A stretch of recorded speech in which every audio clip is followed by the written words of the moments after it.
الحمد لله رب العالمين والصلاة والسلام على سيد الأنبياء والمرسلين أما بعد فأعوذ بالله من الشيطان الرجيم بسم الله الرحمن الرحيم قال الله تبارك وتعالى في القرآن المجيد وقل رب ارحمهما كما ربياني صغيرا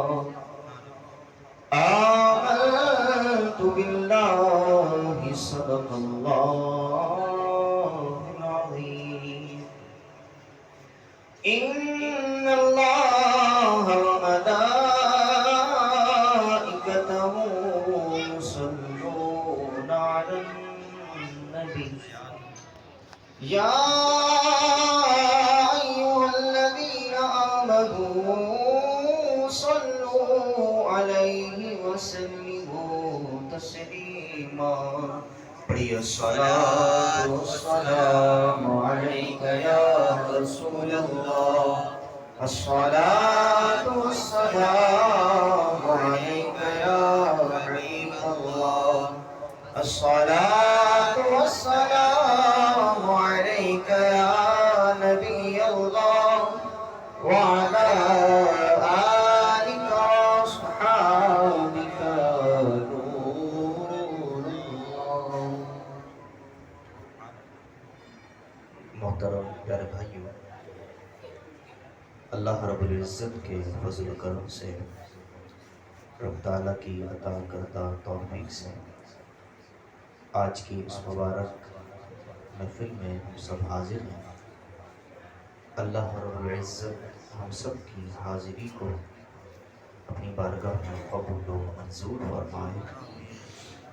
جیسا کہ آپ حضرات کے علم میں ہے کہ یہ محفل پاک سلیم بھائی کے والدین کے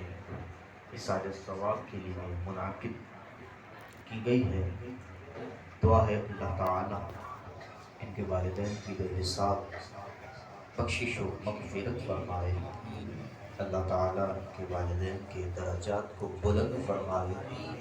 اور اللہ تعالیٰ ان کے والدین کی قبر جنت کا باغ بنائے، اور اللہ تعالیٰ ہم سب کے والدین پر بھی اپنا خصوصی فضل و کرم نازل فرمائے۔ محترم پیارے بھائیوں، دیکھا جائے اور جائزہ لیا جائے تو یہ بات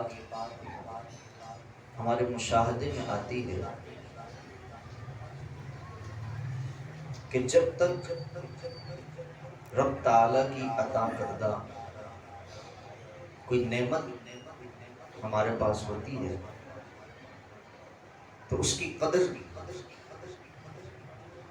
انسان نہیں کرتا۔ قدر کرنے والے قدر کرتے بھی ہیں،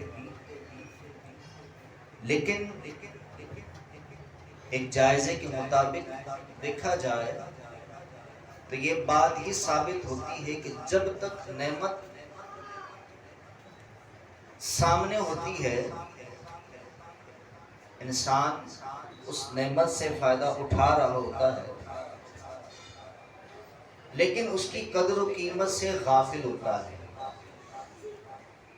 جب رب تعالیٰ مال عطا فرماتا ہے اور فضول خرچ کرتے ہوئے اس مال کو ضائع کر دیتے ہیں، اور جب تنگدستی نے ڈیرا ڈالا تو پھر اس وقت قدر آتی ہے۔ اسی طرح جب صحت و تندرستی ہو تو اس وقت اپنی صحت کی، اپنی جان کی قدر نہیں ہوتی، لیکن جیسے ہی بیماری آتی ہے اپنی صحت کی قدر ہو جاتی ہے۔ اسی طرح جب ماں باپ کی نعمت پاس ہوتی ہے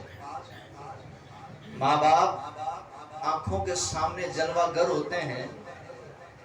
تو اس وقت ماں باپ کی قدر نہیں ہوتی. جیسے ہی ماں باپ دنیا سے رخصت ہوتے ہیں اس وقت ماں باپ کی قدر و قیمت کا اندازہ ہو جاتا ہے کہ ماں تھی تو ہر غم ہلکا لگتا تھا، باپ تھا تو دنیا سے لڑنے کے لیے تیار ہو جاتے تھے. لیکن ماں باپ کے بعد وہی گھر جو اگر سے چھوٹی سی جھونپڑی ہوتی ہے وہی محل لگتا ہے. لیکن جب ماں باپ چلے جائیں تو محل بھی سونا لگتا ہے، محل بھی کاٹنے کو دوڑتا ہے. بہرحال ماں باپ کی قدر کرنے والے ماں باپ کی قدر کرتے بھی ہیں، اور ماں باپ کی خدمت کرنے والے خدمت بھی کرتے ہیں. اور اگر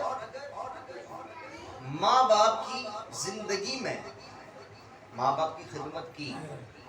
تو ماں باپ پر کوئی احسان نہیں کیا، کیونکہ ماں باپ وہ عظیم ہستیاں ہیں کہ ہم ان کا احسان کا بدلہ دے ہی نہیں سکتے، ہم ان کے احسان کا بدلہ چکا ہی نہیں سکتے.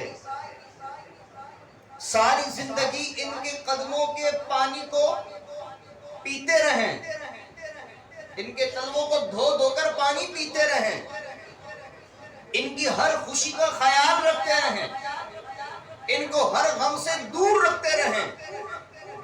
ہماری جانب سے ماں باپ کو کبھی کوئی دکھ اور کوئی رنج نہ پہنچا ہو تب بھی ہم اپنے ماں باپ کا حق ادا نہیں کر سکتے، کیونکہ پیارے محبوب علیہ السلام کی حدیث طیبہ سے یہی بات واضح ہے کہ ماں باپ کا حق ادا ہو ہی نہیں سکتا. ایک صحابی رسول رضی اللہ تعالیٰ عنہ نے پیارے محبوب علیہ السلام کی بارگاہ میں عرض کیا کہ یا رسول اللہ، میں اپنی ماں کو 6 میل تک تپتی ہوئی زمین پر ننگے پاؤں، ایسی تپش کہ وہاں پر کچا گوشت رکھا جائے تو وہ بھی جل بھن جائے، میں نے ایسی کیفیت میں اپنی ماں کو اپنے کندھے پر سوار کر کے 6 میل تک کا سفر طے کیا ہے. کیا میں نے اپنی ماں کا حق ادا کر دیا؟ اب اگر اس تکلیف کو دیکھا جائے اور اس سوال کو دیکھا جائے تو سوال کا جواب یہی سمجھ میں آتا ہے جناب ماں باپ کا حق ادا کر دیا. لیکن پیارے محبوب علیہ السلام اس کیفیت کو سماعت فرمانے کے بعد فرماتے ہیں کہ ہو سکتا ہے، کنفرم نہیں فرمایا، آپ فرماتے ہیں کہ ہو سکتا ہے کہ تیری پیدائش کے وقت تیری ماں نے جو جھٹکے برداشت کیے ہیں ان جھٹکوں میں سے کسی ایک جھٹکے کا حق ادا ہو گیا. تو بہرحال ماں باپ کا حق تو ادا ہو ہی نہیں سکتا، لیکن کوشش کرتے رہنا چاہیے کہ ماں باپ کی خدمت کرتے رہیں. اور اگر ماں باپ کی زندگی میں خدمت کرتے رہے تو اجر بھی پائیں گے. اگر محرومی ہوگی تو بھی جب ماں باپ دنیا سے چلے جائیں تو اب ماں باپ کو ہماری زیادہ ضرورت ہے. اب حقیقی ضرورت ہمارے ماں باپ کو دنیا سے چلے جانے کے بعد ہے، کیونکہ زندگی ہر ایک کو ملی ہے اور ہر ایک نے جانا ہے. رب تعالیٰ کی عطا کردہ نعمت ایمان جس کو ملی ہے اس نے رب تعالیٰ کی بارگاہ میں حاضر ہو کر اپنے اعمال کا حساب تو دینا ہے. اب وہ کوئی بھی شخص ہو، وہ ماں باپ ہو یا ماں باپ بنے بغیر ہی دنیا سے رخصت ہو گیا، تب بھی رب تعالیٰ کی بارگاہ میں تو حاضر ہونا ہی ہے. تو ماں باپ اگر دنیا سے چلے گئے تو ان کے اعمال کا سلسلہ بھی منقطع ہو گیا. نیکوکار تھے رب تعالیٰ کی رحمت پائیں گے، گناہگار تھے تو بھی رب کی رحمت ہوئی. جنت مقدر ہوگا، لیکن اولاد کی کیا ذمہ داری کہ اپنے ماں باپ کے چلے جانے کے بعد بھی اپنے ماں باپ کے لیے دعا کرتا رہے، اپنے ماں باپ کے لیے فاتحہ اور ایصال ثواب کرتا رہے۔ اب اس کے لیے کوئی بڑے اہتمام کی بھی حاجت نہیں ہے، لیکن اپنی زندگی کا معمول بنا لے کہ اپنے مرحوم والدین کے لیے دعائیں مغفرت کرتا رہے، ایصال ثواب کرتا رہے، کہ اس کا اجر ماں باپ کو رب تعالیٰ بہت بلند و بالا انداز سے عطا فرماتا ہے۔ پیارے محبوب علیہ الصلوۃ والسلام فرماتے ہیں کہ اللہ تعالیٰ جنت میں جب کسی کا درجہ بلند کرتا ہے، اللہ تعالیٰ جب جنت میں کسی کے درجے کو بلند فرماتا ہے تو اپنا بلند درجہ دیکھ کر رب تعالیٰ کی بارگاہ میں وہ عرض کرتا ہے کہ مولا جو میرا بلند درجہ تو نے فرمایا ہے یہ کس سبب سے ہے؟ میرے اعمال تو اس قابل نہ تھے کہ اتنا بلند درجہ مجھے عطا کیا جاتا۔ رب تعالیٰ کی بارگاہ میں جو بندہ عرض کرتا ہے تو وہ کیا دیکھ کر عرض کرتا ہے، کیونکہ جو جنت کا درجہ ہے وہ ایسا بلند و بالا ہے کہ 500 سال تک کوئی سفر طے کرے، 500 سال میں جو سفر طے کیا جائے گا، جنت کے درجات میں سے ایک درجے سے لے کر دوسرے درجے تک کا اتنا سفر ہے کہ جتنا سفر 500 سال میں طے کیا جاتا ہے۔ جب اتنا بلند مرتبہ دیکھے گا تو رب تعالیٰ کی بارگاہ میں عرض کرے گا کہ مولا یہ درجہ تو بہت بڑا ہے، میرے اعمال اس قابل نہ تھے۔ تو رب تعالیٰ کی بارگاہ میں استفسار کرنے کے بعد اسے بتایا جاتا ہے کہ تیرے اعمال تو اس قابل نہ تھے، لیکن جو تیرا جنت میں درجہ بلند کیا گیا ہے اس کی وجہ یہ ہے کہ تیرے بیٹے نے تیرے لیے دعائیں مغفرت کی ہے۔ یہ تیرے بیٹے کی دعا کا ثمرہ ہے، یہ تیرے بیٹے کی دعا کا بدلہ ہے جو تجھے اس عظمت و شان کے ساتھ عطا کیا جا رہا ہے۔ تو لہذا ہمیں اپنے ماں باپ کے لیے دعائیں مغفرت کرتے رہنا چاہیے، اپنے ماں باپ کی بخشش کی دعا کرتے رہنا چاہیے کہ اللہ تعالیٰ کی بارگاہ میں اپنے والدین کے لیے کی جانے والی دعا کا بہت بڑا فائدہ نصیب ہوتا ہے، اور کوئی بڑا کام بھی نہیں ہے، کچھ خرچ بھی نہیں ہوتا، کچھ مشقت بھی نہیں ہوتی، صرف اپنی زبان ہلانی پڑتی ہے۔ اس والد نے تو بوجھ بھی اٹھایا، ہماری ماں نے تکلیفیں بھی اٹھائیں، ہماری خدمت کی، لیکن ہمارا رب کتنا مہربان ہے، یہ نہیں فرمایا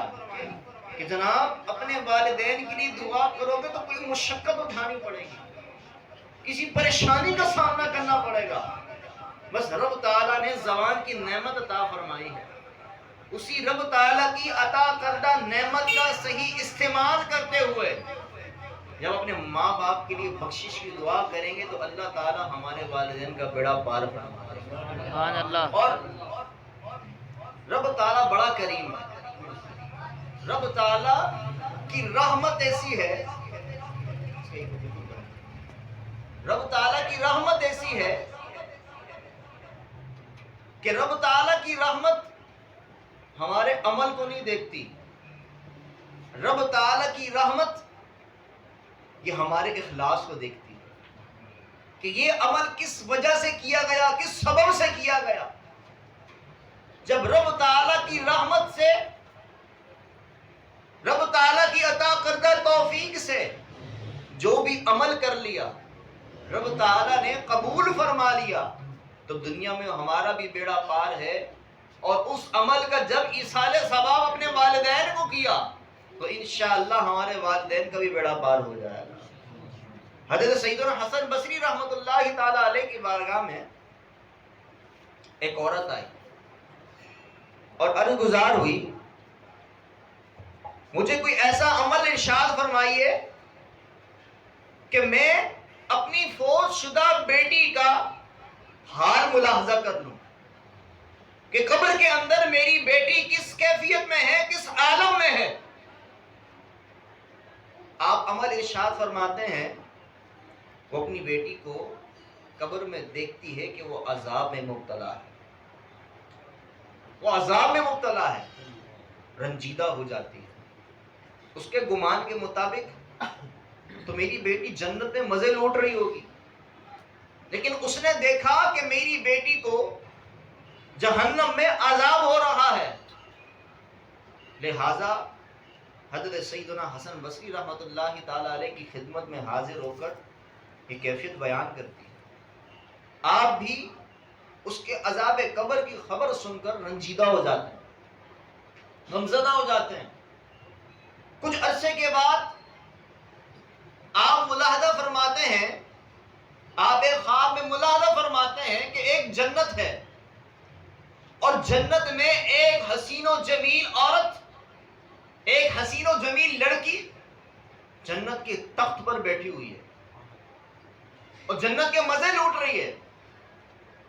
اور وہ آپ رحمت اللہ تعالی علیہ کو دیکھنے کے بعد عرض کرتی ہے، عالی جا میں وہی لڑکی ہوں کہ جس کے عذاب قبر کے بارے میں میری ماں نے آپ کو بتایا تھا۔ آپ بھی پریشان ہوئے، حیران کن ہوئے کہ تیری ماں نے تو جنت کی خوشخبری نہ دی تھی، تیری ماں نے تو یہی بتایا تھا کہ تو عذاب قبر میں مبتلا ہے، لیکن یہ بدلاؤ کیسے آیا، یہ جہنم سے جنت کیسے نصیب ہوئی؟ تو وہ عرض کرتی ہے کہ دراصل بات یہ ہے کہ قبرستان سے ایک شخص گزرا اور اس نے مصطفیٰ جان رحمت صلی اللہ تعالی علیہ وآلہ وسلم کی ذات گرامی پر درود پڑھا، پیارے محبوب علیہ الصلوۃ والسلام کی ذات گرامی پر درود پڑھا اور ہم قبرستان والوں کو بخش دیا، سبحان اللہ، اور ہمارے قبرستان والوں کو ایصال ثواب کر دیا۔ تو رب تعالیٰ نے اس درود کی برکت سے ہم 560 قبر والوں سے عذاب دور فرما دیا۔ اب درود پاک کیسا محبوب عمل ہے اور کتنا چھوٹا سا عمل ہے، لیکن رب تعالیٰ جزا کیسی عطا فرما ہے۔ تو لہٰذا اپنے ماں باپ کے لیے ہمیں دعا بھی کرتے رہنا چاہیے اور یہ سارے ثواب بھی کرتے رہنا چاہیے۔ آپ اس کو ایک مثال کے ذریعے سمجھیے، آپ کے لیے کوئی تحفہ لائے، آپ کے لیے کوئی چیز لائے، آپ کو خوشی ہوگی، غم ہوگا؟ خوشی ہوگی۔ اسی لیے اگر ماں باپ کے لیے ان کی اولاد کوئی تحفہ لاتی ہے، اپنے ماں باپ کے لیے کچھ لے کر آتی ہے، تو ماں باپ خوش ہو جاتے ہیں۔ تو ماں باپ کو قبر کے اندر جب بتایا جائے گا کہ آج تیرے بیٹے نے تیرے لیے نماز کا تحفہ بھیجا ہے، آج تیرے بیٹے نے تیرے لیے درود پڑھ کر درود کا تحفہ بھیجا ہے، آج تیرے بیٹے نے راہ خدا میں خرچ کر کے تیرے لیے راہ خدا میں خرچ کرنے کا ثواب بھیجا ہے، تو سوچئے ماں باپ کو قبر کے اندر بھی کیسا فرحت پہنچے گی، کیسی خوشی ہوگی کہ میرے بیٹے نے آج مجھے جس چیز کی حقیقت میں ضرورت ہے، آج زیادہ ضرورت ہے، میرے بیٹے نے وہی میرے لیے تحفہ بھیجا ہے، وہی چیز بھیجی ہے، تو ماں باپ کو قبر کے اندر بھی فرحت پہنچے، ماں باپ کو قبر کے اندر بھی خوشی ہوگی۔ تو لہذا ہم ماں باپ کے لیے دعا کریں نہ کریں، ماں باپ کے لیے ہماری توجہ جائے نہ جائے کہ ہم اپنے ماں باپ کے لیے دعا کریں، لیکن رب تعالیٰ ماں باپ سے کتنا پیار فرماتا ہے، ماں باپ کی اہمیت کو کتنا اجاگر فرماتا ہے کہ ہماری اگر توجہ نہیں ہے، ہمارے خواب و خیال میں نہیں ہے، جب ہم نماز پڑھتے ہیں تو نماز میں اپنے والدین کے لیے دعا بھی کرتے ہیں. جی ہاں، ہم نماز پڑھتے ہوئے اپنے والدین کے لیے دعا کرتے ہیں اور رب تعالیٰ کی بارگاہ میں عرض کرتے ہیں ربنا اغفر لی ولی والدی. ہم اپنے والدین کے لیے بخشش کی دعا نماز میں بھی کر رہے ہیں. دیکھیے نا، رب تعالیٰ کو ماں باپ کی بخشش کس قدر مطلوب ہے. رب تعالیٰ چاہتا ہے کہ اولاد اپنے والدین کی بخشش کی دعا کرے. نماز رب کی پڑھی جاتی ہے، نماز رب کی پڑھی جاتی ہے، لیکن اس کے باوجود بھی رب تعالیٰ نے اپنی نماز میں والدین کے لیے بخشش کی دعا کو بھی شامل فرما دیا. تو جب رب تعالیٰ نماز میں والدین کی بخشش کی دعا کو شامل فرمائے تو وہ کس قدر محروم شخص ہوگا کہ جو اپنے والدین کے لیے دعا کرنا ہی بھول جائے، اپنے والدین کے لیے احسان ثواب کرنا ہی بھول جائے. تو خوش قسمت ہے وہ اولاد کہ جو اپنے والدین کے جانے کے بعد اپنے والدین کے لیے دعا کرتے رہتی ہے. اور اس کا ایک فائدہ یہ بھی ہے کہ آج آپ اپنی اولاد کو دکھا رہے ہیں کہ دیکھو تمہارے دادا دادی کے لیے میں کس طرح فاتحہ و احسان ثواب کرتا ہوں، کیسے دعائیں مغفرت کرتا ہوں. آپ اگرچہ اپنے بچوں کو یہ نہیں کہیں گے کہ میں اپنے والدین کے لیے دعائیں مغفرت کر رہا ہوں، آپ کا یہ عمل آپ کی اولاد کو سمجھا دے گا کہ کل ہمارے ماں باپ نے بھی دنیا سے جانا ہے. تو جس طرح ہمارے والد صاحب اپنے دادا دادی کے لیے، ہمارے دادا دادی کے لیے دعائیں مغفرت کر رہے ہیں، احسان ثواب کا اہتمام کر رہے ہیں، تو ہم نے بھی اپنے ماں باپ کو بھولنا نہیں ہے. تو لہذا اس کا فائدہ ہی فائدہ ہے. بہرحال اس حوالے سے گفتگو تو اور طویل ہوتی جائے گی، لیکن جو حاصل مقصود ہے وہ آپ کی بارگاہ میں پیش کیا ہے. اللہ تعالیٰ ہم سب کے والدین پر کرم فرمائے. جن کے والدین انتقال کر چکے ہیں اللہ تعالیٰ ان کی بے حساب بخشش و مغفرت فرمائے، اور اللہ تعالیٰ جن کے والدین زندہ ہیں اللہ تعالیٰ ان کا سایہ بخیر و عافیت دراز فرمائے. وما علینا الا البلاغ.